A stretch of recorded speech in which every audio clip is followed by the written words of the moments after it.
ഇപ്പോൾ ആരോഗ്യവകുപ്പ് മന്ത്രി വീണ ജോർജ് മാധ്യമങ്ങളെ കാണുന്നു. അതിനനുസരിച്ചിട്ടുള്ള നടപടികൾ സ്വീകരിച്ചിരുന്നു. അപ്പോൾ ഇന്നലെ നിങ്ങളെല്ലാവരെയും അറിയിച്ചതുപോലെ 175 പേരാണ് സമ്പർക്ക പട്ടികയിൽ ഇപ്പോൾ ഉള്ളത്. 13 സാമ്പിളുകൾ പരിശോധിച്ചത് നെഗറ്റീവാണ്. അതിനുശേഷം ഇന്ന് ഹൈ റിസ്ക് കാറ്റഗറിയിൽ ഉൾപ്പെട്ടിട്ടുള്ളത്, അതായത് ഹയസ്റ്റ് റിസ്ക് ഉള്ളതായിട്ട് കണ്ടെത്തിയിട്ടുള്ളത് 26 പേരെയാണ്. അപ്പോൾ നിപ്പയെ സംബന്ധിച്ചിടത്തോളം, നിപ്പ വൈറസ് രോഗബാധയെ സംബന്ധിച്ചിടത്തോളം തീവ്രമായ രോഗലക്ഷണങ്ങൾ ഉണ്ടാകുന്ന സമയത്താണ് രോഗവ്യാപനം ഉണ്ടാകുന്നുണ്ടെങ്കിൽ അതിനുള്ള സാധ്യതയുള്ളത്. അപ്പോൾ 8-9 ദിവസങ്ങളിലാണ് ഏറ്റവും കൂടുതൽ തീവ്രമായ രോഗലക്ഷണങ്ങൾ ഉണ്ടായിരുന്ന ദിവസങ്ങൾ, 7, 8, 9. അപ്പോൾ ആ ദിവസങ്ങളിൽ ഏറ്റവും ക്ലോസ് കോണ്ടാക്റ്റ് ആയിട്ട് ഉണ്ടായിരുന്നവർ, അവർക്കാണ് കൂടുതലായിട്ട് സാധ്യത ഉള്ളത്. അപ്പോൾ അതിനനുസരിച്ചിട്ടാണ് ഈ ഹയസ്റ്റ് റിസ്ക്, ഹൈ റിസ്കിൽ തന്നെ ഒന്നുകൂടി ഫിൽട്ടർ ചെയ്ത് ഹയസ്റ്റ് റിസ്ക് ആയിട്ടുള്ളവരെ കണ്ടെത്തിയിട്ടുണ്ട്. അത് 26 പേരാണ്. ആ 26 പേർക്ക് ആവശ്യമായിട്ടുള്ള പ്രതിരോധ മരുന്നുകൾ ഉൾപ്പെടെ നൽകുന്ന നടപടികളും സ്വീകരിച്ചിട്ടുണ്ട്.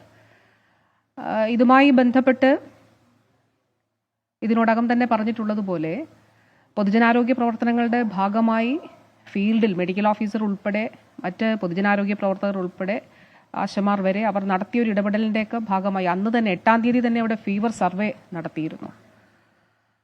അപ്പോൾ ഇത് സംബന്ധിച്ച് നിലവിൽ ആശങ്കപ്പെടേണ്ട സാഹചര്യമില്ല.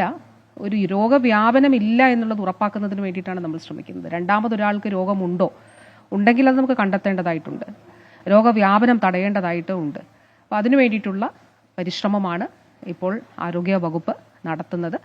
അത് മലപ്പുറം ജില്ലാ ഭരണകൂടത്തിൻ്റെ കൂടി നേതൃത്വത്തിൽ മറ്റു വകുപ്പുകളും പോലീസിൻ്റെയൊക്കെ സഹചര്യം, നമുക്ക് ചില കോണ്ടാക്ട്സ് ഒക്കെ ട്രേസ് ചെയ്യാനായിട്ട് ചില പ്രശ്നങ്ങൾ ഉണ്ടായിരുന്നു. അതായത് എവിടെയൊക്കെ പോയിട്ടുണ്ട് എന്നുള്ളതും അതോടൊപ്പം തന്നെ ആ പോയപ്പോൾ ആരൊക്കെ ഉണ്ടായിരുന്നു എന്നുള്ളതൊക്കെ സംബന്ധിച്ച് ഒരു നേരിട്ടുള്ള അന്വേഷണത്തിലൂടെ കിട്ടാത്തൊരു സാഹചര്യം ഉണ്ടായിരുന്നു. അതുകൊണ്ട് മൊബൈൽ ടവർ ലൊക്കേഷനും അതോടൊപ്പം പോലീസിൻ്റെ സഹായത്തോടു കൂടി സമ്പർക്ക പട്ടികയിലുള്ളവരെ, ഉൾപ്പെട്ടിട്ടുള്ളവരെ കണ്ടെത്തുന്നതിന് വേണ്ടിയിട്ടുള്ള ശ്രമമാണ് ആരോഗ്യ വകുപ്പ് നടത്തിയിട്ടുള്ളത്.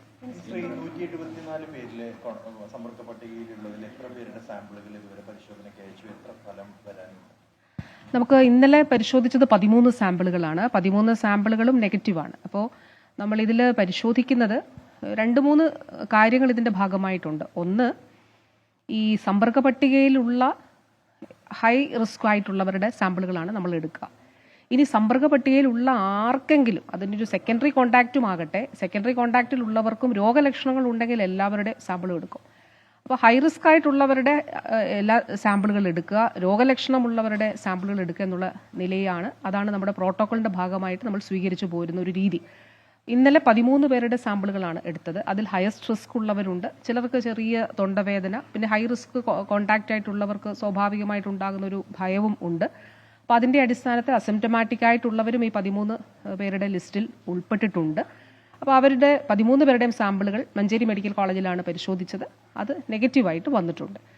ഇന്ന് നമ്മൾ കൂടുതൽ ആളുകളുടെ സാമ്പിൾ എടുക്കും. രണ്ടാമത്തെ ഒരു കാര്യം ഇതുമായി ബന്ധപ്പെട്ടിട്ടുള്ളത്, ഞാൻ പറഞ്ഞതുപോലെ ഇപ്പോൾ ഒരു മീഡിയം ഇൻക്യുബേഷൻ ടൈമുണ്ട്. അതായത് ഈ രോഗിക്ക് തീവ്ര രോഗലക്ഷണമുള്ള ഒരു സമയത്ത് ഉണ്ടായിട്ടുള്ളൊരു കോണ്ടാക്റ്റിൽ നിന്ന് വൈറസ് ബാധ ഉണ്ടായിട്ടുണ്ടെങ്കിൽ ഒരു 9 മുതൽ ഉള്ള ദിവസങ്ങളിലാണ് രോഗലക്ഷണങ്ങൾ ഉണ്ടാവുക.